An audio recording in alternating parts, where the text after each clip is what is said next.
Good evening everybody, good evening to all of you. ठीक है जी।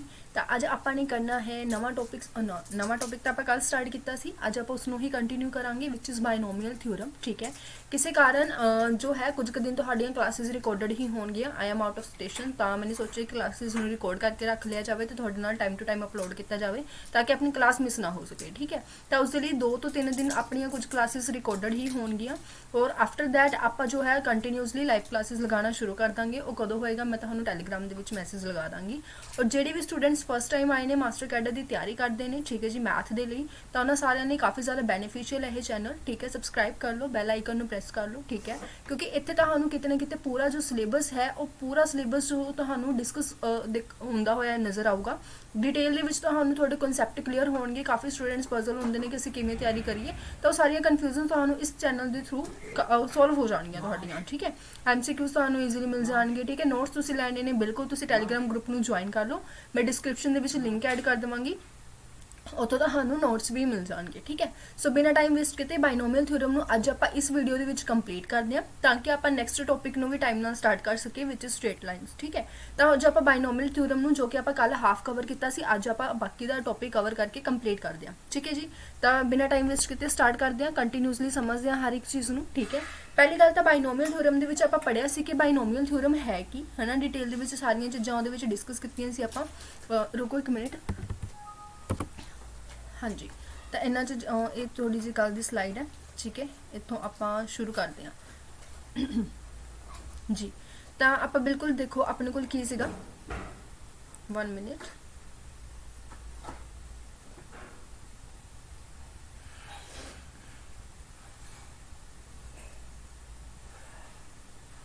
जी। तो आप गल कर रहे थे कि किहड़े टॉपिक्स ने किहड़ियां चीज़ां ने जिहड़ियां आपां ने की करनियां ने डिस्कस करनियां ने बायनोमियल थ्योरम दे विच। तो थोड़ा बहुत देख लैने। पहली गल तो आप पास्कल लॉ सीगा वो डिस्कस कर लिया सी। बायनोमियल थ्योरम ओपन किवें हुंदी आ वो चीज़ां आपां देख लियां सी। ठीक है, बायनोमियल थ्योरम दा ओपन होने का तरीका। ठीक है, नंबर ऑफ टर्म्स आपां देख लियां सी कि नंबर ऑफ टर्म्स तुसीं किवें फाइंड आउट कर सकते हो किस दे विच बायनोमियल थ्योरम दे विच। तां नंबर ऑफ टर्म्स आपां पढ़िया सी कि अगर मेरे कोल कुछ इस तरीके नाल मैनूं बायनोमियल दित्ती हुई है तो इस दे विच नंबर ऑफ टर्म्स कितनियां होणगियां, एक वधा के होणगियां। ठीक है, जेकर तुहाडे कोल देखो तुहाडे कोल की है x+y दी पावर n है। ठीक है, कुछ भी हो सकता है, पावर 5 हो सकती है, तो तुहाडे कोल नंबर ऑफ टर्म्स कितनियां होणगियां 6 हो जाणगियां। ठीक है, लाइक दिस। ये आप कल की क्लास पढ़ चुके हैं। ठीक है, एक ओवरव्यू ले लैने, रिवीजन हो जूगी, नाल नाल चली जाएगा। ठीक है, हुण अगर बाय चांस तुहाडे कोल वेरिएबल्स 3 आ जाते हैं, ठीक है, जां 4 आ जाते हैं, जां 5 आ जाते हैं, हुण कितनियां भी अंदर टर्म्स हो सकदियां ने, जरूरी थोड़ी है कि 2 ही होणगियां। लेट कर लो इत्थे 3 टर्म्स ने, इत्थे 4 टर्म्स ने, 5 टर्म्स ने, अप टू सोन n टर्म्स ने। ठीक है, तो कितनियां भी टर्म्स हो सकदियां ने, तो उस अकॉर्डिंग तुसीं उसनूं किवें सॉल्व करिया करोगे। इत्थे आपां ने फॉर्मूला पढ़िया सी, that is n plus k-1 c k-1। इत्थे जो k की वैल्यू है वो की होएगी, वो तुहाडे कोल नंबर ऑफ टर्म्स हो, मतलब जिन्ने अंदर तुसीं देख पा रहे हो कि टर्म्स हैगियां ने वो तुहाडे कोल k की वैल्यू होया करेगी। हुण इस दे विच तुहाडे कोल k की वैल्यू कितनी है 3 है, और इस दे विच तुहाडे कोल k की वैल्यू कितनी है 4 है। ठीक है, और इस दे विच तुहाडे कोल k की वैल्यू कितनी सीगी 2 सीगी। सो डिपेंड करदा तुहाडे स्टेटमेंट दे उपर। ठीक है, होर आपां ने कल की पढ़िया सी, होर आपां ने कल पढ़िया सी पास्कल लॉ। ठीक है, तो जिन्हां दा भी इहदे विच मैं जस्ट ओवरव्यू दे रही हूँ, प्रीवियस क्लास देख रहे हो ज़्यादा क्लीयर हो जाऊगा। ठीक है, उत्थे ज़्यादा डिटेल दे विच कीता होया। पास्कल लॉ डिस्कस किया सी जिहदे विच सिर्फ एक ही चीज़ बनती है कि वह बाउंड किहदे नाल हुंदा है। पास्कल लॉ बाउंड हुंदा है 1 दे नाल। ठीक है, ये भी आपां कल डिस्कस किया सी। होर आपां ने की डिस्कस किया सी कि अपने को जो NCR होंगी है that is always equal to NC n-r। ठीक है जी, ये चीज़ हमेशा मेरे को आपस की होंदियां ने, इक्वल होंदियां ने। ठीक है, हुण अगे गल करते हाँ। अगे जेकर आप गल करिए होर आपने कल की क्लास की डिस्कस किया सी, आपने डिस्कस किया सी कि लाइक अगर मेरे को 1 + x की पावर n है, ठीक है, या फिर मेरे को माइनस आ जाता है, तो इन्होंने एक्सपेंशनस नूं तुसीं किस तरीके नाल खोल सकते हो, इस बायनोमियल नूं तुसीं किवें एक्सपेंड कर सकते हो, वो सारियां चीज़ां आपने पढ़ियां सी। ठीक है, हुण आपां गल कर लैने ओहदी जो अपना अगला टॉपिक आ जाता विच इज़ जनरल टर्म। ठीक है जी, तो जनरल टर्म की गल हुण अगर आप गल करिए तो आपने कल यही चीज़ पढ़ी सी कि जनरल टर्म हुंदी की है ना। तो सोनू चंगे तरीके नाल पता है कि कोई भी एक एक्सपेंशन लाइक थोनू x+y की पावर n दी हुई है, उसकी जो तुम जनरल टर्म खोलोगे तो ठीक है, पहली गल तो उस जनरल टर्म को तुम रिप्रजेंट किवें करोगे। ठीक है जी, TR+1 के नाल रिप्रजेंट करते हैं। तो जनरल टर्म हुंदी की है, NCR, ਇਹ ਵੀ ਆਪਾਂ ਗੱਲ ਕੀਤਾ ਸੀ, ਠੀਕ ਹੈ। x ਦੀ ਪਾਵਰ n ਮਾਈਨਸ r ਔਰ y ਦੀ ਪਾਵਰ r, ਇਹ ਮੇਰੇ ਕੋਲ ਹੁੰਦੀ ਹੈ ਜਨਰਲ ਟਰਮ, ਜਿਹਦੇ ਨਾਲ ਤੁਸੀਂ ਈਜ਼ੀਲੀ ਕੀ ਕਰ ਸਕਦੇ ਹੋ, ਕਈ ਵਾਰੀ ਤੁਹਾਨੂੰ ਫਾਈਂਡ ਆਊਟ ਕਰਨ ਲਈ ਦੇ ਦਿੰਦੇ ਨੇ, ਠੀਕ ਹੈ। ਤਾਂ ਤੁਹਾਨੂੰ ਕਹਿ ਦਿੰਦੇ ਨੇ ਕਿ ਥਰਡ ਟਰਮ ਫਾਈਂਡ ਕਰੋ, ਫੋਰਥ ਟਰਮ ਫਾਈਂਡ ਕਰੋ, ਫਿਫਥ ਟਰਮ ਫਾਈਂਡ ਕਰੋ, ਤਾਂ ਉੱਥੇ ਤੁਸੀਂ ਇਸ ਫਾਰਮੂਲਾ ਨੂੰ ਅਪਲਾਈ ਕਰੋਗੇ, ਉੱਥੋਂ ਤੁਸੀਂ ਈਜ਼ੀਲੀ ਫਾਈਂਡ ਆਊਟ ਕਰ ਸਕਦੇ ਹੋ। ਫੋਰ ਐਗਜ਼ਾਮਪਲ ਤੁਹਾਨੂੰ ਥਰਡ ਟਰਮ ਫਾਈਂਡ ਕਰਨ ਲਈ ਕਹਿ ਦਿੰਦੇ ਨੇ, ਹੁਣ ਜੇਕਰ ਤੁਸੀਂ T3 ਨੂੰ ਫਾਈਂਡ ਕਰਨਾ ਹੈ ਤਾਂ ਐਜ਼ ਯੂਜ਼ਲ ਤੁਹਾਡੇ ਕੋਲ r ਦੀ ਵੈਲਿਊ ਕਿੰਨੀ ਹੋਊਗੀ, 2 ਹੋਊਗੀ। ਤੁਹਾਡੇ ਕੋਲ r ਦੀ ਵੈਲਿਊ ਕਿੰਨੀ ਹੋਏਗੀ, 2 ਹੋਏਗੀ। ਕਈ ਵਾਰੀ ਤੁਹਾਨੂੰ ਕਹਿ ਦੇਣਗੇ ਕਿ ਕੋਫੀਸ਼ੀਐਂਟ ਫਾਈਂਡ ਆਊਟ ਕਰੋ, ਤਾਂ ਉੱਥੇ ਵੀ ਤੁਹਾਨੂੰ ਇਹ ਸਾਰਾ ਕੁਝ ਕੀ ਹੈ ਲਗਾਉਣਾ ਪਊਗਾ, ਠੀਕ ਹੈ। ਤਾਂ ਹੁਣ ਆਪਣੇ ਕੋਲ ਨਾ ਮੋਸਟਲੀ ਕੀ ਆ ਜਾਂਦਾ, ਕੋਫੀਸ਼ੀਐਂਟ ਤੋਂ ਯਾਦ ਆਇਆ ਇੱਕ ਆਪਣਾ ਕਨਸੈਪਟ ਜੋ ਪੈਂਡਿੰਗ ਹੈ, ਉਹ ਆਪਾਂ ਹੁਣ ਇੱਥੇ ਡਿਸਕਸ ਕਰਦੇ ਹਾਂ ਕਿ ਅਗਰ ਆਪਾਂ ਨੂੰ ਕੋਫੀਸ਼ੀਐਂਟ ਫਾਈਂਡ ਆਊਟ ਕਰਨ ਲਈ ਕਹਿ ਦੇਣ, ਠੀਕ ਹੈ। ਹੁਣ ਮੰਨ ਲਓ ਮੈਨੂੰ ਕੋਫੀਸ਼ੀਐਂਟ ਫਾਈਂਡ ਆਊਟ ਕਰਨ ਲਈ ਕਹਿ ਦਿੱਤਾ, ਕੋਫੀਸ਼ੀਐਂਟ ਆਫ x ਪਾਵਰ 4 ਕਿਸੇ ਵੀ ਇੱਕ ਐਕਸਪੈਂਸ਼ਨ ਦੇ ਵਿੱਚ, ਲਾਈਕ ਮੈਨੂੰ ਇੱਥੇ ਦਿੱਤੀ ਹੋਈ ਹੈ ਵਿਚ ਇਜ਼ x/2, ਠੀਕ ਹੈ, -3x², ਠੀਕ ਹੈ ਜੀ। ਔਰ ਇਸ ਦੀ ਪਾਵਰ ਮੈਨੂੰ ਦਿੱਤੀ ਹੋਈ ਹੈ 10। ਕਹਿੰਦੇ ਇਹ ਮੇਰੇ ਕੋਲ ਇੱਕ ਪੂਰੀ ਦੀ ਪੂਰੀ ਬਾਇਨੋਮੀਅਲ ਓਪਨ ਕਰੋ, ਬਾਇਨੋਮੀਅਲ ਓਪਨ ਕਰਕੇ ਜਿੱਤੇ ਵੀ ਤੁਹਾਡੇ ਕੋਲ x ਦੀ ਪਾਵਰ 4 ਬਣੇਗਾ ਉਸ ਦਾ ਜੋ ਕੋਫੀਸ਼ੀਐਂਟ ਹੋਊਗਾ ਉਹ ਕੋਫੀਸ਼ੀਐਂਟ ਮੈਨੂੰ ਫਾਈਂਡ ਆਊਟ ਕਰਕੇ ਦੱਸੋ ਕਿੰਨਾ ਹੋਊਗਾ, ਠੀਕ ਹੈ। ਤਾਂ ਹੁਣ ਇੱਕ ਤਾਂ ਮੈਥਡ ਹੋ ਗਿਆ, ਤੁਸੀਂ ਪ੍ਰੋਪਰ ਇਹਦੇ ਵਿੱਚ ਪੂਰੀ ਦੀ ਪੂਰੀ ਸੋਲਵ ਕਰੋ ਡਿਟੇਲ ਦੇ ਵਿੱਚ, ਹੈ ਨਾ, ਡਿਟੇਲ ਦੇ ਵਿੱਚ ਇਸ ਨੂੰ ਸੋਲਵ ਕਰੋ ਤੇ ਤੁਹਾਡੇ ਕੋਲ ਆਨਸਰ ਆ ਜਾਊਗਾ, ਠੀਕ ਹੈ। ਇੱਕ ਤਾਂ ਇਹ ਮੈਥਡ ਹੋ ਗਿਆ, ਕਲੀਅਰ ਹੈ। ਤੇ ਦੂਸਰਾ ਮੈਥਡ ਕੀ ਹੋ ਗਿਆ, ਜਿਸ ਨੂੰ ਆਪਾਂ ਸ਼ਾਰਟਕਟ ਬੋਲ ਦਿੰਦੇ ਆ। ਦੇਖੋ ਜਦੋਂ ਵੀ ਤੁਹਾਡੇ ਕੋਲ ਕੁਝ ਇਸ ਫਾਰਮ ਦੇ ਵਿੱਚ ਹੋਵੇ, ਜਦੋਂ ਵੀ ਤੁਹਾਡੇ ਕੋਲ ਕੁਝ ਇਸ ਫਾਰਮ ਦੇ ਵਿੱਚ ਹੋਵੇ 1/bx ਦੀ ਪਾਵਰ q ਔਰ ਉਸ ਦੀ ਪਾਵਰ ਕਿੰਨੀ ਹੈ n ਹੈ, ਠੀਕ ਹੈ। ਜਦੋਂ ਵੀ ਤੁਹਾਡੇ ਕੋਲ ਐਕਸਪੈਂਸ਼ਨ ਇਸ ਫਾਰਮ ਦੇ ਵਿੱਚ ਹੋਵੇ ਤਾਂ ਤੁਸੀਂ ਉਹਦੇ ਵਿੱਚ ਕੋਫੀਸ਼ੀਐਂਟ ਫਾਈਂਡ ਕਰਨਾ ਹੋਵੇ, ਠੀਕ ਹੈ। ਤੇ ਤੁਹਾਨੂੰ ਕਹਿ ਦੇਣ ਕਿ ਕੋਫੀਸ਼ੀਐਂਟ ਫਾਈਂਡ ਕਰੋ x ਦੀ ਪਾਵਰ m ਦਾ, ਠੀਕ ਹੈ। ਮੈਨੂੰ ਇੱਥੇ ਜਸਟ ਐਗਜ਼ਾਮਪਲ ਲਈ ਹੈ ਮੈंने, ਠੀਕ ਹੈ, ਇਹਨੂੰ ਸੋਲਵ ਕਰਾਂਗੇ। ਮੈਨੂੰ ਕਹਿ ਦੇਣ ਕਿ ਕੋਫੀਸ਼ੀਐਂਟ ਫਾਈਂਡ ਆਊਟ ਕਰੋ x ਦੀ ਪਾਵਰ m ਦਾ, ਤਾਂ ਇੱਥੇ ਤੁਸੀਂ ਕੀ ਕਰਨਾ ਹੈ, ਇੱਥੇ ਤੁਸੀਂ ਸਿੱਧਾ ਸਿੱਧਾ ਫਾਰਮੂਲਾ ਲਗਾਉਣਾ ਹੈ, ਇਹਨੂੰ ਇੱਧਰ ਲਿਆਇਆ ਕਰੋ np, ये मेरे को बन जाएगा NP, ठीक है। और माइनस मेरे को कितना होएगा, जेड़ा मैंने की करना है, जेडी पावर दा मैंने कोफिशिएंट फाइंड आउट करना है, ठीक है। और डिवाइड दे विच की होएगा P प्लस Q। हुण तुसीं सोचोगे P की है, ये P है और A मेरे को की है Q है, तो मेरे को नीचे कितना आएगा, P प्लस Q आएगा। तो जो भी मेरे को आंसर आऊगा बस वो मेरे को आंसर हो जाऊगा, वो मेरे को की हो जाऊगा, कोफिशिएंट हो जाऊगा, ठीक है। हुण इसनूं आपां सॉल्व किवें करांगे, जेडी कि मैंने एग्जांपल लई है उस दे थ्रू सॉल्व करके देख लो। आपां नूं की किया होया है, कहंदे x की पावर 4 दा कोफिशिएंट फाइंड करो, ठीक है। अगले पेज से करते हैं, थोड़ा ज़्यादा क्लियर हो जाएगा। देखो अपने कोल की सीगा x/2 -3/x² और उसकी अगे पावर कितनी है 10 है, ठीक है जी। ये चीज़ है। हुण इहदे विच देखो मेरे कोल कितना है कोफिशिएंट ऑफ, हुण इहदे विच देखो मैनूं की पहली गल तो x की पावर m, मतलब मैंने कोफिशिएंट किहदा फाइंड करना है, x की पावर 4 का फाइंड करना है। तो क्लीयर जी गल है, मेरे को m की वैल्यू कितनी आ गई, 4 आ गई, ठीक है। होर मेरे को की हुंदा है, मैंने कहा सी कि इत्थे देखो मेरे को कितना है x की पावर 1 है, ठीक है। इत्थे मेरे को कितना है x की पावर 1 है। तो ध्यान नाल सोचो, पिछे जाओ, पिछे जाके देखो थोड़े कोल कितना है, कहते इन्हां दोनों नूं आपस च मल्टीप्लाई कर दो, ये पावर थोड़े कोल n है और x की पावर थोड़े कोल p है, तो इन्हां दोनों नूं मल्टीप्लाई कर दो, पावर मेरे कोल कितनी है n, तो मतलब मेरे कोल n की वैल्यू कितनी आ गई जी 10 आ गई, ठीक है। और p की वैल्यू मेरे कोल कितनी आ गई इत्थे 1 आ गई, ठीक है। और q की वैल्यू इत्थे मेरे कोल कितनी होएगी, जिहड़ा नाल वाला x² है ਉਹਦੇ ਵਿੱਚ जो डिनोमिनेटर ਦੇ ਵਿੱਚ x ਪਿਆ ਹੈ ਉਸ ਦੀ ਪਾਵਰ ਮੇਰੇ ਕੋਲ ਕਿਹਦੀ ਵੈਲਿਊ ਹੁੰਦੀ ਹੈ, ਉਸ ਦੀ ਪਾਵਰ ਮੇਰੇ ਕੋਲ q ਦੀ ਵੈਲਿਊ ਹੁੰਦੀ ਹੈ, ਤਾਂ ਇਹ ਮੇਰੇ ਕੋਲ q ਦੀ ਵੈਲਿਊ ਆ ਗਈ, ਕਲੀਅਰ। ਤਾਂ ਹੁਣ ਇਹ ਸਾਰਾ ਕੁਝ ਮੈਨੂੰ ਦਿੱਤਾ ਹੋਇਆ ਹੈ, ਤਾਂ ਜਿਵੇਂ ਕਿ ਮੇਰੇ ਕੋਲ ਆਇਡੈਂਟੀਟੀ ਹੁੰਦੀ ਸੀ ਜਾਂ ਫਾਰਮੂਲਾ ਹੁੰਦਾ ਸੀ that is np - m upon p plus q, ठीक है। तब पुट कर दो ਇਹਦੇ ਵਿੱਚ np ਦੀ ਵੈਲਿਊ ਕਿੰਨੀ ਹੈ 10 है, m ਦੀ ਵੈਲਿਊ ਕਿੰਨੀ ਹੈ 4 है और p plus q करोगे तो ਤੁਹਾਡੇ ਕੋਲ ਕਿੰਨਾ ਆ ਜਾਏਗਾ 3 आ जाएगा, ठीक है। सॉल्व करोगे तो कितना आ गया 6/3 आ गया, सॉल्व करके कितना आ गया 2 आ गया, ठीक है। ये मेरे को कितना आ गया 2 आ गया। तो हुण देखो r की वैल्यू थोड़े कोल कितनी आ गई, सीधी सीधी 2 आ गई। हुण जो थोड़े कोल r की वैल्यू 2 आ गई तो तुसी बड़ी ईजिली जो टर्म है वो फाइंड कर सकते हो, और टर्म फाइंड करके थोड़े कोल की आ जाऊगा कोफिशिएंट भी आ जाऊगा, ठीक है। जो r की वैल्यू थोड़े कोल 2 आ गई तो थोड़े कोल टर्म केड़ी हो जाएगी, टर्म थोड़े कोल 3 हो जाएगी, क्योंकि अपने कोल हमेशा टर्म किहदे इक्वल हुंदी है r+1 दे इक्वल हुंदी है, तो टर्म थोड़े कोल 3 होएगी, ठीक है। टोटल नंबर ऑफ टर्म्स कितनियां ने 10 C3, ठीक है। और फर्स्ट मेरे को कितना है, फर्स्ट मेरे को है 1/2, ठीक है। 1/2 की पावर मेरे को कितनी हो जाएगी 7 हो जाएगी, क्योंकि 10 - 3 लेके चलते हैं आप, ठीक है। और उस तो बाद अगर आप गल करिए सैकेंड मेरे को कितना होएगा -3 होएगा, और उसकी पावर मेरे को कितनी होगी 3। मैंने इतने एक्स वाली चीज़ां नहीं लईयां, क्योंकि मैंने सिर्फ तो सिर्फ उन्होंने की फाइंड करना है, कोफिशिएंट नो फाइंड करना है। एक्स वाली चीज़ां मेरे को सॉल्व होके आपे हो जाएंगे, ठीक है। वो मेरे को x की पावर 4 ही बन जाऊगा। सो वो चीज़ां मैंने लईयां ही नहीं इत्थे, ठीक है। तो किते भी कोई भी डाउट होया तो कमेंट दे विच लिख लियो, आप उसनूं डिस्कस कर लांगे, ठीक है। और इसनूं सॉल्व कर दो, सॉल्व करके थोड़े कोल की आ जाएगा ईजिली आंसर आ जाऊगा, ठीक है। जो भी आंसर आएगा वो तो तुहाडा की होगा कोफिशिएंट होगा। क्लीयर है। इदां दी एक होर एग्जाम्पल कर लैंदे आ। ਇਹਦੇ ਵਿੱਚ ਇੱਕ ਹੋਰ ਮੋਸਟ ਪਪੂਲਰ ਜਿਹਾ ਕੁਐਸਚਨ ਹੈ, ਠੀਕ ਹੈ, ਜਿੱਥੇ ਤੁਸੀਂ ਕਹਿੰਦੇ ਹੋ ਕਿ ਇੰਡੀਪੈਂਡੈਂਟ ਟਰਮ ਹੈ ਨਾ, ਇੰਡੀਪੈਂਡੈਂਟ ਟਰਮ ਫਾਈਂਡ ਆਊਟ ਕਰਨ ਲਈ ਕਹਿ ਦਿੰਦੇ ਨੇ। ਤੁਸੀਂ ਆਪ ਸੋਚੋ ਇੰਡੀਪੈਂਡੈਂਟ ਟਰਮ ਦਾ ਮਤਲਬ ਕੀ ਹੋ ਗਿਆ, ਉਹ ਟਰਮ ਜਿਹਦੇ ਵਿੱਚ ਕੀ ਨਹੀਂ ਹੈਗਾ, ਜਿਹਦੇ ਵਿੱਚ x ਨਹੀਂ ਹੈਗਾ, ਠੀਕ ਹੈ। ਮੈਨੂੰ ਇੱਕ ਐਕਸਪੈਂਸ਼ਨ ਦੇ ਦਿੱਤੀ ਵਿਚ is like x square -1/3x और उसकी पावर कुछ भी लगा लो लाइक 9 ਦਿੱਤੀ ਹੋਈ ਆ, ਹੈ ਨਾ। ਇਹਦੇ ਵਿੱਚ ਮੈਨੂੰ ਫਾਈਂਡ ਆਊਟ ਕਰਨ ਲਈ ਕਹਿ ਦਿੱਤਾ, ਕਹਿੰਦੇ ਤੁਸੀਂ ਇੰਡੀਪੈਂਡੈਂਟ ਟਰਮ ਫਾਈਂਡ ਆਊਟ ਕਰੋ ਜਿਹਦੇ ਵਿੱਚ x ਵੇਰੀਏਬਲ ਨਾ ਹੋਵੇ, ਠੀਕ ਹੈ, ਇੰਡੀਪੈਂਡੈਂਟ ਆਫ x, ਠੀਕ ਹੈ।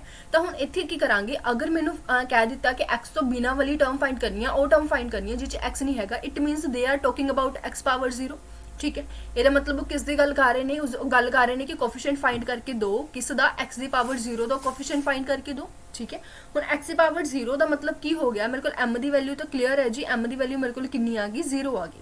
ਅਗਰ m ਦੀ ਵੈਲਿਊ ਮੇਰੇ ਕੋਲ 0 ਆ ਗਈ ਤਾਂ ਬਾਕੀ ਚੀਜ਼ਾਂ ਨੂੰ ਨਾਲ ਨਾਲ ਲੈ ਕੇ ਚੱਲਦੇ ਆ। ਇਹ ਵੈਲਿਊ ਮੇਰੇ ਕੋਲ ਕਿਹਦੀ ਹੁੰਦੀ ਹੈ, n ਦੀ ਹੁੰਦੀ ਹੈ, ਸੋ n ਦੀ ਵੈਲਿਊ ਮੇਰੇ ਕੋਲ ਕਿੰਨੀ ਆ ਗਈ, 9 ਆ ਗਈ। p ਦੀ ਵੈਲਿਊ ਮੇਰੇ ਕੋਲ ਕਿੰਨੀ ਹੁੰਦੀ ਹੈ, 2 ਹੁੰਦੀ ਹੈ, ਔਰ 2 ਆ ਗਈ, ਮਤਲਬ ਇਹ ਮੇਰੇ ਕੋਲ p ਦੀ ਵੈਲਿਊ ਹੁੰਦੀ ਹੈ, ਔਰ q ਦੀ ਵੈਲਿਊ ਮੇਰੇ ਕੋਲ ਕਿੰਨੀ ਆ ਗਈ, 1 ਆ ਗਈ, ਕਿਉਂਕਿ ਇਹਦੀ ਪਾਵਰ ਜੋ ਵੀ ਹੋਏਗੀ ਉਹ ਮੇਰੇ ਕੋਲ q ਦੀ ਵੈਲਿਊ ਹੋਏਗੀ, ठीक है। तो सारियां वैल्यूज मैंने इतने साइड के ऊपर लिख ली, ठीक है, which is m is equal to 0, q is equal to 1, ठीक है। इतने q लिखना सीगा, सॉरी, हाँ जी, q is equal to 1 and n is equal to 9, ठीक है। और मेरे को फॉर्मूला की हुंदा है, फॉर्मूला मेरे को हुंदा है np minus m divide by p plus q, ठीक है। तो इतने मेरे को कितना आ जाएगा, np करोगे तो थोड़े को कितना आ जाएगा 9, देखो np करोगे तो कितना आ जाएगा 18 आ जाएगा, माइनस 0 डिवाइड बाय दोनों का एडिशन मतलब 3, तो कुल मिला के थोड़े को की आ गया 6 आ गया। तो मतलब की आ गया थोड़े को 6, थोड़े को r दी वैल्यू कितनी आ गई, 6 आ गई। अगर थोड़े को r दी वैल्यू 6 आ गई तो हुण तुसीं बड़ी ईजिली की कर सकते हो, टर्म का जो कोफिशिएंट है फाइंड कर सकते हो। जेकर थोड़े को r दी वैल्यू 6 है तो अपने को हुंदा की है, देखो NCR, ठीक है जी। फर्स्ट वन जो भी होएगा, ठीक है, उसकी पावर कितनी हो जाएगी, n माइनस आर हो जाएगी, और सेकंड वन जो भी होगा उसकी पावर r होगी, क्लियर। तो क्योंकि मेरे को r दी वैल्यू 6 है तो मेरे को कितनी टर्म बन जाएगी, 7th टर्म बन जाएगी, ठीक है। तो इतने मेरे को कितना बन गया, टोटल मेरे को 9 टर्म्स ने, 9c7 बन जाएगा, ठीक है। तो हम देखो फर्स्ट मैंने की लेना, x की वैल्यू लेनी ही नहीं, क्योंकि कितने ना कितने सारा कुछ सॉल्व होकर चलो एक बार लै भी लेने, है ना। अगर माइंड के डाउट है तो आप लैके चल पैने। तो इतने मेरे को x स्क्वायर आ जाएगा, x स्क्वायर का अगे स्क्वायर आ जाऊगा, ठीक है। माइनस y की वैल्यू मेरे को कितनी आ जाएगी, y की वैल्यू आ जाएगी मेरे को 1/3x, ठीक है। इसकी पावर r है, मतलब कितनी होगी, 7 होगी, ठीक है। और सॉरी इतने माइनस सीगा, इतने मेरे को की हो जाएगी, मल्टीप्लाई हो जाएगी, ठीक है। तो इन्हू सॉल्व कर लो जी, सॉल्व करके मेरे को कितना आ जाएगा 9 × 8/2, ठीक है। और इतने मेरे को कितना बन जाएगा, इतने मेरे को बन जाएगा x की पावर 4, x की पावर 4, ठीक है। माइनस मेरे को मल्टीप्लाई मेरे को कितना बन जाएगा, सॉल्व करके 1 मिनट, इतने मेरे को कितना आना सी, 6 आना सी ना, सॉरी माय बैड। इतने भी मेरे को कितना आएगा, 3 आएगा, ठीक है। n माइनस r जो तुम करोगे तो 9 माइनस 6 जो तुम करोगे तो इतने मेरे को 3 हो जाएगा, ठीक है। सो इतने मेरे को कितना हो जाएगा, 6 हो जाएगा, ठीक है। सो इतने थोड़ा करैक्ट कर लियो, नाल मेरे को 7 भी आ जाएगा और नाल मेरे को 3 भी आ जाएगा, ठीक है। और इतने मेरे को x की पावर कितनी हो जाएगी, 6 हो जाएगी। और तुम मल्टीप्लाई इसनू किहदे नाल कर रहे हो, 1/3 दी पावर 6 इंटू x की पावर 6 नाल कर रहे हो। देखो थोड़े को x की पावर 6 ते x की पावर 6 कैंसल हो गए, तो वही चीज़ फाइंड आउट होगी जी तुम फाइंड करनी सी कि मेरे को x होवे ही ना। तो हुण तुहाडे कोल जस्ट जिहड़ियां भी टर्म्स रह गई लाइक 9 × 8 × 7 डिवाइड बाय 3 × 2, ठीक है। और इसनू तुसी की कर लो, मल्टीप्लाई कर लो किस दे नाल, 1/3 दी पावर 6 दे नाल। सॉल्व करके जो भी आएगा तुहाडा आंसर आ जाएगा, तुसी इजीली इसनू कैलकुलेट कर सकते हो और आंसर आ जाएगा तुहाडा, अगे नाल तुहाडा क्वेश्चन की हो जाऊगा, सॉल्व हो जाऊगा, ठीक है। तो इत्थे कई बार आप कह देने कि जो भी तुहाडे कोल इंडिपेंडेंट टर्म आवे, जो भी तुहानू पहली गल तो जो भी तुहानू कह देन कि फाइंड आउट करो कि x की पावर m का कोफिशिएंट फाइंड आउट करो, है ना। तो उत्थे तुसी किस मैथड नू फॉलो करना है, उत्थे तुसी फॉलो करना है np minus m divide by p plus q, ठीक है। तो करना तुसी यही मैथड फॉलो है, बट अपने कोल इंडिपेंडेंट टर्म दे विच की हो जाता है, इंडिपेंडेंट टर्म दे विच अपने कोल हो जाती है m की वैल्यू 0, क्योंकि इंडिपेंडेंट टर्म का मतलब की हो गया कि x की पावर 0। तो उहदे विच आपां नूं m की वैल्यू 0 होने करके कई बार सीधा ये भी लिखा हो जाता है, ठीक है। जेकर ये लिखा तो भी एडा कोई चक्कर नहीं है, क्योंकि अपन पता है कि इत्थे m की वैल्यू ने 0 ही हो जाना है। तो तुसी ये यूज़ कर लो या यूज़ कर लो, गल सेम ही है, कोई भी फर्क नहीं पैंदा, ठीक है जी। क्लीयर है, उम्मीद है ये चीज़ क्लीयर होगी, ठीक है। तो ये भी काफ़ी ज़्यादा इंपॉर्टेंट जो है क्वेश्चन बन जाते हैं, ठीक है। इंडिपेंडेंट टर्म के क्वेश्चन बन जाते हैं। अगे डिस्कस करते हैं मिडल टर्म। मिडल टर्म बारे आप कल काफ़ी कुछ डिस्कस किया कि अगर थोड़े को मिडल टर्म होंगी है, हाँ जी, अगर थोड़े को पूछी जाती है मिडल टर्म, तो मिडल टर्म का आपने फॉर्मूला पढ़िया सी कि मेरे को किवें हो सकती है, मेरे को कोई भी एक एक्सपेंशन लाइक दिस हो सकती है। सारी की सारी गल कि उपर डिपेंड हो जाती है, एन के उपर डिपेंड हो जाती है, ठीक है। ਤੇ ਜਿਹੜਾ n ਹੈ ਉਹ ਦੋ ਤਰੀਕੇ ਦਾ ਹੋ ਸਕਦਾ ਹੈ, ਜਾਂ ਤਾਂ ਉਹ ਈਵਨ ਹੋ ਸਕਦਾ ਹੈ ਜਾਂ ਫਿਰ ਉਹ ਕੀ ਹੋ ਸਕਦਾ ਹੈ, ਓਡ ਹੋ ਸਕਦਾ ਹੈ। ਸਿਰਫ ਆਹੀ ਦੋ ਗੱਲਾਂ ਨੇ ਜਿਹੜੀਆਂ ਕਿ ਈਵਨ ਦੇ ਵਿੱਚ ਜਾਂ ਓਡ ਦੇ ਵਿੱਚ ਪੋਸੀਬਲ ਨੇ, ਠੀਕ ਹੈ। ਹੁਣ ਅਗਰ ਗੱਲ ਕੀਤੀ ਜਾਵੇ ਜੇਕਰ ਤਾਂ ਤੁਹਾਡੇ ਕੋਲ n ਦੀ ਵੈਲਿਊ ਕੀ ਹੈ, ਓਡ ਹੈ, ਠੀਕ ਹੈ, ਤਾਂ ਆਪਾਂ ਨੇ ਕੀ ਪੜਿਆ ਸੀ ਕਿ ਮੇਰੇ ਕੋਲ ਕਿਹੜੀ ਟਰਮ ਹੋਏਗੀ, ਮੇਰੇ ਕੋਲ ਟਰਮ ਹੋਏਗੀ t n/2 + 1। ਸਿਰਫ ਇੱਕ ਹੀ ਮੇਰੇ ਕੋਲ ਕੀ ਹੋਊਗੀ, ਮਿਡਲ ਟਰਮ ਹੋਊਗੀ। ਬਟ ਜਦੋਂ ਮੇਰੇ ਕੋਲ n ਦੀ ਵੈਲਿਊ ਓਡ ਹੋ ਜਾਂਦੀ ਹੈ ਤਾਂ ਮੇਰੇ ਕੋਲ ਦੋ ਮਿਡਲ ਟਰਮ ਹੋਣਗੀਆਂ, ਔਰ ਉਹ ਦੋ ਮਿਡਲ ਟਰਮਸ ਕਿਹੜੀਆਂ ਹੋਣਗੀਆਂ, ਇੱਕ ਤਾਂ ਹੋਏਗੀ n + 1/2, ਠੀਕ ਹੈ ਜੀ, ਇੱਕ ਮੇਰੇ ਕੋਲ ਕਿਹੜੀ ਹੋਏਗੀ n + 1/2 + 1, ਠੀਕ ਹੈ। ਤਾਂ ਆਹ ਚੀਜ਼ਾਂ ਆਪਾਂ ਕੱਲ ਡਿਟੇਲ ਦੇ ਵਿੱਚ ਪੜ੍ਹ ਚੁੱਕੇ ਹਾਂ, ਇਹਦੇ ਬਾਰੇ ਡਿਟੇਲ ਦੇ ਵਿੱਚ ਸਾਰਾ ਕੁਝ ਡਿਸਕਸ ਕਰ ਚੁੱਕੇ ਹਾਂ, ਠੀਕ ਹੈ। ਇਹ ਥੋੜਾ ਜਿਹਾ ਰਿਵੀਜ਼ਨ ਹੋ ਗਿਆ ਸੀ। ਨੈਕਸਟ ਅਗਰ ਆਪਾਂ ਗੱਲ ਕਰੀਏ ਗ੍ਰੇਟੈਸਟ ਇੰਟੀਜ਼ਰ ਦੀ, ਹਨਾ, ਗ੍ਰੇਟੈਸਟ ਇੰਟੀਜ਼ਰ ਦੀ ਆਪਾਂ ਗੱਲ ਕੀਤੀ ਸੀ ਕਿ ਗ੍ਰੇਟੈਸਟ ਬਾਇਨੋਮੀਅਲ ਜੋ ਕੋਫੀਸ਼ੀਐਂਟ ਹੈ ਉਹ ਕੀ ਹੁੰਦਾ ਹੈ, ਉਹ ਮਿਡਲ ਟਰਮ ਦਾ ਹੀ ਹੁੰਦਾ ਹੈ। ਮਿਡਲ ਟਰਮ ਦੀ ਜੋ ਕੋਫੀਸ਼ੀਐਂਟ ਹੋਏਗਾ ਉਹੀ ਤੁਹਾਡਾ ਗ੍ਰੇਟੈਸਟ ਬਾਇਨੋਮੀਅਲ ਕੋਫੀਸ਼ੀਐਂਟ ਹੋਏਗਾ। ਸਿੰਪਲ ਜੀ ਗੱਲ, ਇਹ ਵੀ ਆਪਾਂ ਬਹੁਤ ਡਿਟੇਲ ਦੇ ਵਿੱਚ ਕੱਲ ਕਰ ਚੁੱਕੇ ਹਾਂ, ਠੀਕ ਹੈ। ਤਾਂ ਇਹਦੇ ਵਿੱਚ ਕਿਤੇ ਵੀ ਕੋਈ ਵੀ ਡਾਊਟ ਹੋਇਆ ਤੁਸੀਂ ਪੁੱਛ ਲਿਓ। ਨੈਕਸਟ ਅਗਰ ਗੱਲ ਕਰੀਏ ਕੁਛ ਇੱਦਾਂ ਦੀ ਵੀ ਚੀਜ਼ਾਂ ਆ ਜਾਂਦੀਆਂ ਨੇ ਜਿਵੇਂ ਕਿ ਫੋਰ ਐਗਜ਼ਾਮਪਲ ਹੋਰ ਕੀ ਹੋ ਸਕਦਾ ਇਸ ਦੇ ਵਿੱਚ ਤੁਹਾਡਾ, ਹਾਂਜੀ, ਜਦੋਂ ਵੀ ਤੁਸੀਂ ਕਿਸੇ ਵੀ ਚੀਜ਼ ਦਾ ਸਮ ਫਾਈਂਡ ਆਊਟ ਕਰਨਾ ਹੋਵੇ, ਹਨਾ, ਜਦੋਂ ਆਪਾਂ ਨੂੰ ਸਮ ਫਾਈਂਡ ਆਊਟ ਕਰਨ ਲਈ ਕਹਿ ਦਿੰਦੇ ਨੇ ਕਿ ਹਾਂਜੀ ਸਮ ਫਾਈਂਡ ਕਰੋ, ਤਾਂ ਉੱਥੇ ਆਪਾਂ ਨੇ ਕੀ ਕਰਨਾ ਹੈ, ਵੇਰੀਏਬਲਸ ਦੀ ਵੈਲਿਊ ਨੂੰ 1 ਪੁੱਟ ਕਰ ਦੇਣਾ ਹੈ ਤਾਂ ਤੁਹਾਡੇ ਕੋਲ ਆਨਸਰ ਆ ਜਾਇਆ ਕਰੂਗਾ, ਠੀਕ ਹੈ। ਟੂ ਫਾਈਂਡ ਸਮ, ਹਾਂਜੀ, ਟੂ ਫਾਈਂਡ ਸਮ ਆਫ ਕੋਫੀਸ਼ੀਐਂਟਸ, ਠੀਕ ਹੈ ਜੀ, ਟੂ ਫਾਈਂਡ ਸਮ ਆਫ ਕੋਫੀਸ਼ੀਐਂਟਸ, ਤਾਂ ਤੁਸੀਂ ਇੱਥੇ ਕੀ ਕਰਿਆ ਕਰਨਾ ਹੈ, ਪੁੱਟ ਕਰ ਦਿਆ ਕਰਨਾ ਹੈ, ਕਿਹਨੂੰ, ਵੇਰੀਏਬਲਸ ਨੂੰ ਕੀ ਪੁੱਟ ਕਰ ਦਿਆ ਕਰਨਾ ਹੈ, 1 ਪੁੱਟ ਕਰ ਦਿਆ ਕਰਨਾ ਹੈ, ਠੀਕ ਹੈ। ਕੋਈ ਵੀ ਤੁਹਾਨੂੰ ਕਹਿ ਦੇਣ ਕਿ ਤੁਸੀਂ ਸਮ ਫਾਈਂਡ ਕਰੋ ਟਰਮਸ ਆ, ਤਾਂ ਤੁਸੀਂ ਉੱਥੇ ਕੀ ਕਰਿਆ ਕਰੋਗੇ, ਉੱਥੇ ਤੁਸੀਂ ਵੇਰੀਏਬਲਸ ਨੂੰ 1 ਪੁੱਟ ਕਰ ਦਿਆ ਕਰੋਗੇ, ਸਿੰਪਲ, ਠੀਕ ਹੈ। ਕਲੀਅਰ ਹੈ? ਤਾਂ ਉਹਦੇ ਨਾਲ ਤੁਹਾਡੇ ਕੋਲ ਈਜ਼ੀਲੀ ਆਨਸਰ ਆ ਜਾਊਗਾ, ਠੀਕ ਹੈ। 1 ਮਿੰਟ ਇਸ ਨੂੰ ਥੋੜਾ ਹੋਰ ਐਗਜ਼ਾਮਪਲਸ ਲੈ ਕੇ ਕਰਕੇ ਦੇਖਦੇ ਹਾਂ, ਸਮਝਦੇ ਹਾਂ ਕਿ ਇਸ ਨੂੰ ਹੋਰ ਤੁਸੀਂ ਕਿਵੇਂ 1 ਪੁੱਟ ਕਰ ਸਕਦੇ ਹੋ। ਲਾਈਕ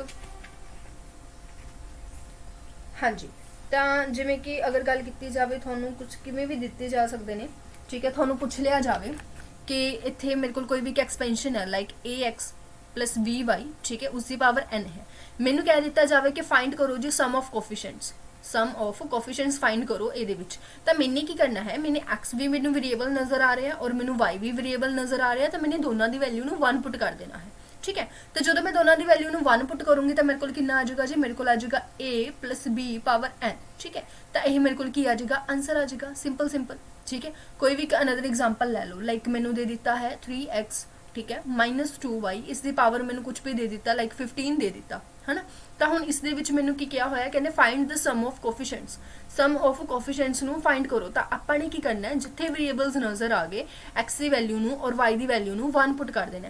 ਹੁਣ ਵੇਰੀਏਬਲਸ ਤੁਹਾਡੇ ਕੋਲ 2 ਵੀ ਹੋ ਸਕਦੇ ਨੇ, 3 ਵੀ ਹੋ ਸਕਦੇ ਨੇ, 4 ਵੀ ਹੋ ਸਕਦੇ ਨੇ, ਡਿਪੈਂਡ ਕਰਦਾ ਤੁਹਾਡੇ ਕੁਐਸਚਨ ਦੇ ਉੱਪਰ, ਠੀਕ ਹੈ। ਸੋ ਤੁਹਾਡੇ ਕੋਲ ਕਿੰਨਾ ਬਣ ਜਾਏਗਾ, 3 - 2 ਪਾਵਰ 15 ਮੀਨਸ 1 ਪਾਵਰ 15। ਤਾਂ ਤੁਸੀਂ ਕਹੋਗੇ ਕਿ ਮੈਮ ਸਾਡਾ ਆਨਸਰ ਕਿੰਨਾ ਆ ਗਿਆ, ਸਾਡਾ ਆਨਸਰ 1 ਆ ਗਿਆ। ਸੋ ਇਹ ਤੁਹਾਡਾ ਕੀ ਹੋ ਜਾਊਗਾ, ਰਾਈਟ ਆਨਸਰ ਹੋ ਜਾਊਗਾ, ਠੀਕ ਹੈ ਜੀ। ਕਲੀਅਰ ਹੈ? ਉਮੀਦ ਹੈ ਇਹ ਚੀਜ਼ ਕਲੀਅਰ ਹੋਊਗੀ, ਠੀਕ ਹੈ। ਤਾਂ ਹੁਣ ਅਗਰ ਆਪਾਂ ਗੱਲ ਕਰੀਏ ਨੈਕਸਟ ਹੋਰ ਕਿਹੜੀਆਂ ਚੀਜ਼ਾਂ ਨੇ ਜੋ ਇਹਦੇ ਵਿੱਚ ਆਪਣੇ ਮਾਈਂਡ ਦੇ ਵਿੱਚ ਰੱਖਣੀਆਂ ਨੇ, ਲਾਈਕ ਹੋਰ ਇਸ ਦੇ ਵਿੱਚ ਕੋਈ ਵੀ ਚੀਜ਼ਾਂ ਜੋ ਕਿ ਆਪਾਂ ਨੂੰ ਪਤਾ ਹੋਣੀਆਂ ਚਾਹੀਦੀਆਂ ਨੇ।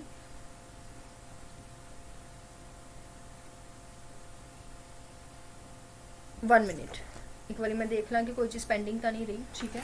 ਹਾਂਜੀ, ਤਾਂ ਜਦੋਂ ਵੀ ਤੁਹਾਨੂੰ ਕੁਝ ਇਸ ਤਰੀਕੇ ਦੀਆਂ ਫਾਰਮਸ ਆ ਜਾਣ, ਠੀਕ ਹੈ, ਹੋਰ ਵੀ ਕੁਝ ਗੱਲਾਂ ਨੇ ਲਾਈਕ ਜਦੋਂ ਵੀ ਤੁਹਾਨੂੰ ਕੁਝ ਇਸ ਤਰੀਕੇ ਦੀਆਂ ਐਕਸਪੈਂਸ਼ਨਸ ਦਿੱਤੀਆਂ ਹੋਣ ਜਿਹਦੇ ਵਿੱਚ ਤੁਸੀਂ ਦੇਖ ਰਹੇ ਹੋ ਕਿ ਪਹਿਲਾਂ 1 ਮਾਈਨਸ ਹੋ ਰਿਹਾ, ਫਿਰ 2 ਮਾਈਨਸ ਹੋ ਰਿਹਾ, ਫਿਰ 3 ਮਾਈਨਸ ਹੋ ਰਿਹਾ, ਅਪ ਟੂ ਸੋਨ ਜਾਂਦੇ ਜਾਂਦੇ ਨਾ n ਤੱਕ ਟਰਮਸ ਨੇ ਜਿਹੜੀਆਂ ਮਾਈਨਸ ਹੋ ਰਹੀਆਂ ਨੇ, ਇਸ ਤਰੀਕੇ ਨਾਲ ਕੋਈ ਵੀ ਬਣ ਰਹੀ ਹੈ ਤਾਂ ਇਹ ਡਾਇਰੈਕਟਲੀ ਮੇਰੇ ਕੋਲ ਕਿਹਦੇ ਇਕੁਅਲ ਹੋਏਗੀ, -n + 1/2 ਦੇ ਇਕੁਅਲ ਹੋਏਗੀ, ਠੀਕ ਹੈ। ਅਗਰ ਇਹੀ ਸੇਮ ਚੀਜ਼ ਤੁਹਾਡੇ ਕੋਲ ਕਿਹਦੇ ਵਿੱਚ ਹੈ, ਪਲੱਸ ਦੇ ਵਿੱਚ ਹੈ, ਅਗਰ ਇਹੀ ਸੇਮ ਚੀਜ਼ ਤੁਹਾਡੇ ਕੋਲ ਕਿਹਦੇ ਵਿੱਚ ਹੈ, ਪਲੱਸ ਦੇ ਵਿੱਚ ਹੈ, ਲਾਈਕ ਦਿਸ, ਸਾਰਾ ਕੁਝ ਪਲੱਸ ਦੇ ਵਿੱਚ ਇਸ ਤਰੀਕੇ ਨਾਲ ਐਕਸਪੈਂਸ਼ਨ ਖੁੱਲਦੀ ਪਈ ਹੈ, ਠੀਕ ਹੈ। ਤਾਂ ਇਹ ਤੁਹਾਡੇ ਕੋਲ ਕਿਹਦੇ ਇਕੁਅਲ ਹੋਏਗਾ, ਇਹ ਤੁਹਾਡੇ ਕੋਲ n + 1/2 ਦੇ ਇਕੁਅਲ ਹੋਏਗਾ, ਠੀਕ ਹੈ। ਤਾਂ ਕੋਈ ਵੀ ਐਗਜ਼ਾਮਪਲ ਲੈ ਲਓ, ਥੋੜਾ ਆਈਡੀਆ ਮਿਲ ਜੂਗਾ ਕਿਵੇਂ ਕਰਨਾ ਹੈ।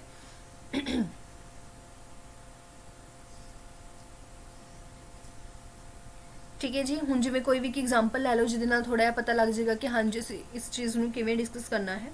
ਜਿਵੇਂ ਕਿ ਲੈਟ ਮੈਨੂੰ ਕੋਈ ਵੀ ਐਗਜ਼ਾਮਪਲ ਦਿੱਤੀ ਹੋਈ ਹੈ ਵਿਚ is x + 1, x plus 2 up to ਸੋਨ ਮੈਨੂੰ ਨਾ x plus 20 ਤੱਕ ਦੇ ਦਿੱਤਾ, ਠੀਕ ਹੈ, x plus 20 ਤੱਕ ਦੇ ਦਿੱਤਾ। ਤਾਂ ਹੁਣ ਇਸ ਦੇ ਵਿੱਚ ਦੇਖੋ ਜਦੋਂ ਮੇਰੇ ਕੋਲ ਪਲੱਸ ਵਾਲੀਆਂ ਟਰਮਸ ਅਪ ਟੂ ਸੋਨ ਚੱਲੀ ਜਾਂਦੀਆਂ ਨੇ ਤਾਂ ਮੈਨੇ ਕੀ ਕਰਨਾ ਹੈ n plus 1 by 2, ਤਾਂ ਸੋ ਉਹੀ ਚੀਜ਼ ਕਰ ਦੋ 20 plus 1 मतलब 21 by 2। ਸੋਲਵ ਕਰੋਗੇ ਕਿੰਨਾ ਆ ਜਾਏਗਾ 10 ਆ ਜਾਏਗਾ, ਤਾਂ ਤੁਹਾਡਾ ਇੱਥੇ ਰਾਈਟ ਆਂਸਰ ਕਿੰਨਾ ਹੋ ਜਾਊਗਾ 210 ਹੋ ਜਾਊਗਾ। ਬਿਲਕੁਲ ਇਸ ਤਰੀਕੇ ਨਾਲ ਤੁਸੀਂ ਕੀ ਕਰ ਸਕਦੇ ਹੋ, ਆਪਣੇ ਕੁਐਸਚਨਸ ਨੂੰ ਸੋਲਵ ਕਰ ਸਕਦੇ ਹੋ, ਠੀਕ ਹੈ। ਤਾਂ ਇੱਕ ਹੋਰ ਇਹਦੇ ਵਿੱਚ ਕੁਐਸਚਨ ਬਣ ਜਾਂਦਾ ਹੁੰਦਾ ਕਈ ਵਾਰੀ, ਉਹ ਕੁਐਸਚਨ ਜਿਵੇਂ ਕਿ ਆਪਾਂ ਨੇ ਪੜਿਆ ਸੀ ਕਿ ਅਗਰ ਮੈਨੂੰ ਪੁੱਛ ਲਿਆ ਜਾਵੇ ਕਿ x plus y ਦੀ ਪਾਵਰ ਕੁਝ ਵੀ ਦਿੱਤੀ ਹੋਈ ਆ ਹਨਾ, प्लस x माइनस वाई की पावर मैंने कुछ भी दी हुई है कि ये पूछ लिया जाए हाउ मैनी टर्म्स किन्नियां टर्म्स ये हैगियां ने, ठीक है। तो हुण वो डिपेंड कर जाता हुंदा अपने ईवन के उपर ते ओड के उपर है ना। तो वो चीज़ां देखो ध्यान नाल, सीधी सीधी जी गल है ये विच। हाँ जी, 1 मिनट रुको, जस्ट वेट फॉर 1 मिनट।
जी मैंने लगता है ये वाला पॉइंट आप डिस्कस कर चुके सी कि इदा दी टर्म्स के तुसी ईजीली जो है किवें फाइंड आउट कर सकते हो कि किन्नियां नंबर ऑफ टर्म्स तुहानूं दित्तियां होईयां ने। वो आपां किवें पढ़िया सी n+1 दा ग्रेटेस्ट इंटीजर है ना।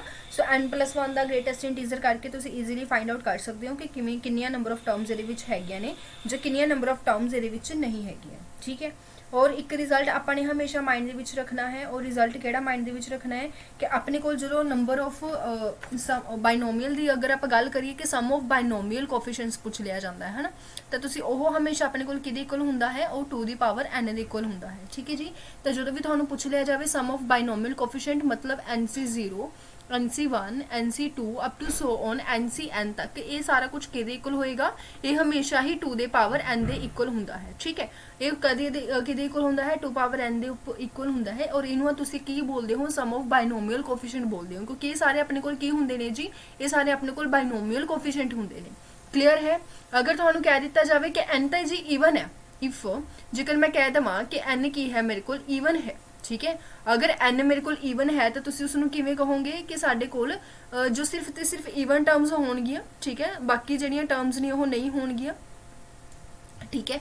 हो सकता है n थोड़े कोल ईवन होवे, हो सकता है n थोड़े कोल ओड होवे, ठीक है। तो वो आप पहला ऑलरेडी डिस्कस कर चुके हैं कि जेकर थोड़े कोल n ऑलरेडी ईवन है तो तुसी उसनूं किवें सॉल्व करना है, जेकर थोड़े कोल n ऑलरेडी ओड है तो तुसी उसनूं किवें सॉल्व करना है, ठीक है। तो ये मेरे कोल किहदे इक्वल हुंदा है, ये मेरे कोल किहदे इक्वल होएगा जी 2 the power n-1 they equal होगा, ठीक है। 2 the power n-1 they equal होगा, क्लीयर जी गल है। और फिर उस अकॉर्डिंग ओड भी मेरे को किस दे इक्वल होगा, 2 the power n-1 they equal होगा, और दोनों ही आपस में की होंगे ने इक्वल होंगे ने, है ना। ये चीज़ आप पढ़ी सी ना कल की क्लास के जिहदे आपने की डिस्कस किया सी कि सम ऑफ बाइनोमियल कोफिशिएंट मेरे को कितना हुंदा है 2 पावर n दे इक्वल हुंदा है, और ईवन ते ओड आपस में की होंगे ने इक्वल होंगे ने, ठीक है। एंड जिहड़ी इन्हां दे सम तुसीं फाइंड आउट करोगे तो सम भी किहदे इक्वल होएगा 2 the power n-1 they equal होएगा, ठीक है जी। क्लीयर है।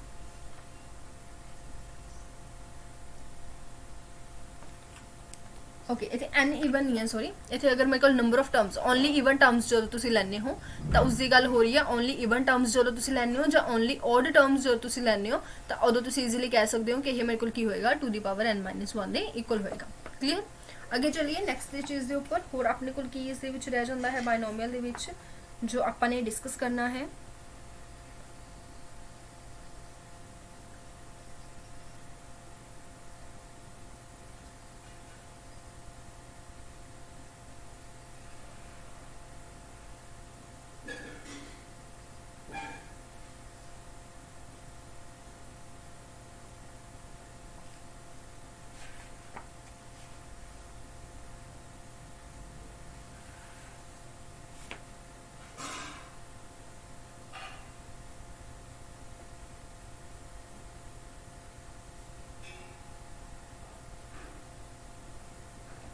ਜੀ ਆਈ ਥਿੰਕ ਸੋ ਸਾਰੇ ਹੀ ਪੁਆਇੰਟਸ ਨੇ ਜੋ ਆਪਾਂ ਇਹਦੇ ਵਿੱਚ ਡਿਸਕਸ ਕਰ ਚੁੱਕੇ ਹਾਂ ਡਿਟੇਲ ਦੇ ਵਿੱਚ, ਠੀਕ ਹੈ ਕਿ ਬਾਇਨੋਮੀਅਲ ਥਿਊਰਮ ਦੇ ਵਿੱਚ ਜਿਹੜੀਆਂ ਚੀਜ਼ਾਂ ਸੀ ਸਾਰੀਆਂ ਆਪਣੇ ਕੋਲ ਡਿਸਕਸ ਹੋ ਚੁੱਕੀਆਂ ਨੇ। ਜਿਵੇਂ ਕਿ ਮੈਂ ਤੁਹਾਨੂੰ ਦੱਸਿਆ ਸੀ ਕਿ ਬਹੁਤ ਹੀ ਛੋਟਾ ਜਿਹਾ ਚੈਪਟਰ ਹੈ ਇਹ, ਔਰ ਇਹਦੇ ਵਿੱਚੋਂ ਜੇਕਰ ਕੋਈ ਚੀਜ਼ ਲੱਗਿਆ ਤੁਹਾਨੂੰ ਕਿ ਹਾਂਜੀ ਮੈਮ ਨਹੀਂ ਇਹ ਵਾਲੀ ਚੀਜ਼ ਸਾਡੀ ਪੈਂਡਿੰਗ ਹੈ ਤਾਂ ਇਹ ਵਾਲਾ ਟੌਪਿਕ ਜੋ ਹੈ ਉਹ ਨਹੀਂ ਹੋਇਆ ਤਾਂ ਉਹ ਤੁਸੀਂ ਮੈਨੂੰ ਦੱਸ ਦੇਣਾ, ਉਸ ਨੂੰ ਆਪਾਂ ਡਿਟੇਲ ਦੇ ਵਿੱਚ ਕਰ ਲਾਂਗੇ ਡਿਸਕਸ, ਠੀਕ ਹੈ। ਤੇ ਬਾਕੀ ਮੇਰੇ ਅਕੋਰਡਿੰਗ ਮੈंने ਸਾਰੀਆਂ ਚੀਜ਼ਾਂ ਇੱਕ ਵਾਰੀ ਕਵਰ ਕਰ ਲਿਆ ਕਿ ਸਮ ਆਫ ਕੋਫੀਸ਼ੀਐਂਟਸ ਕੀ ਹੁੰਦਾ ਹੈ, ਇੰਡੀਪੈਂਡੈਂਟ ਕੀ ਹੁੰਦਾ ਹੈ, ਹਨਾ ਐਕਸ ਪਾਵਰ n ਦਾ ਕੋਫੀਸ਼ੀਐਂਟ ਤੁਸੀਂ ਫਾਈਂਡ ਕਿਵੇਂ ਕਰ ਸਕਦੇ ਹੋ, ਜਨਰਲ ਟਰਮ ਹੋਗੀ ਔਰ ਮਿਡਲ ਟਰਮ ਹੋਗੀ ਸਭ ਤੋਂ ਇੰਪੋਰਟੈਂਟ, ਹਨਾ ਤਾਂ ਉਹ ਚੀਜ਼ਾਂ ਆਪਾਂ ਨੇ ਡਿਸਕਸ ਕਰ ਲਈਆਂ ਔਰ ਇੱਥੋਂ ਤੱਕ ਹੀ ਹੈ, ਠੀਕ ਹੈ। ਫਿਰ ਉਸ ਤੋਂ ਬਾਅਦ ਅਗਰ ਕੋਈ ਵੀ ਟਰਮ ਹੋਈ ਤਾਂ ਤੁਸੀਂ ਮੈਨੂੰ ਕਮੈਂਟ ਦੇ ਵਿੱਚ ਲਿਖ ਦਿਓ, ਕੋਈ ਵੀ ਕਿਤੇ ਵੀ ਡਾਊਟ ਹੋਇਆ ਤਾਂ ਉਹ ਵੀ ਤੁਸੀਂ ਮੈਨੂੰ ਕਮੈਂਟ ਦੇ ਵਿੱਚ ਲਿਖ ਦਿਓ ਕਿ ਹਾਂਜੀ ਮੈਮ ਇੱਥੇ ਸਾਡਾ ਡਾਊਟ ਹੈ, ਠੀਕ ਹੈ। ਇਸ ਦੇ ਨਾਲ ਹੀ ਜੋ ਆਪਣਾ ਬਾਇਨੋਮੀਅਲ ਵਾਲਾ ਕਨਸੈਪਟ ਹੈ, ਬਾਇਨੋਮੀਅਲ ਵਾਲਾ ਚੈਪਟਰ ਹੈ ਉਹ ਕੰਪਲੀਟ ਹੁੰਦਾ ਹੈ। ਬਾਇਨੋਮੀਅਲ ਦੇ ਵਿੱਚ ਬਸ ਇਹੀ ਸਭ ਕੁਝ ਸੀਗਾ। ਹੁਣ ਆਪਾਂ ਕਰਾਂਗੇ ਸਟਾਰਟ ਆਪਣਾ ਸਟ੍ਰੇਟ ਲਾਈਨ, ਠੀਕ ਹੈ। ਤਾਂ ਸਟ੍ਰੇਟ ਲਾਈਨ ਦੀ ਵੀ ਇੱਕ ਵਾਰੀ ਤਾਂ ਤੁਹਾਨੂੰ ਫਸਟ ਲੈਕਚਰ ਦੀ ਜੋ ਕਲਾਸ ਹੈ, ਪਹਿਲੇ 2 ਲੈਕਚਰ ਹੋ ਸਕਦਾ ਹੈ ਮੇਬੀ, ਤਾਂ ਉਸਦੀ ਮੇਬੀ ਤੁਹਾਨੂੰ ਰਿਕਾਰਡਡ ਮਿਲੇ, ਬਾਕੀ ਮੈਂ ਤੁਹਾਨੂੰ ਅਪਡੇਟ ਦੇ ਦਾਂਗੀ ਟੈਲੀਗ੍ਰਾਮ ਗਰੁੱਪ ਦੇ ਵਿੱਚ, ਠੀਕ ਹੈ ਜੀ। Thank you so much.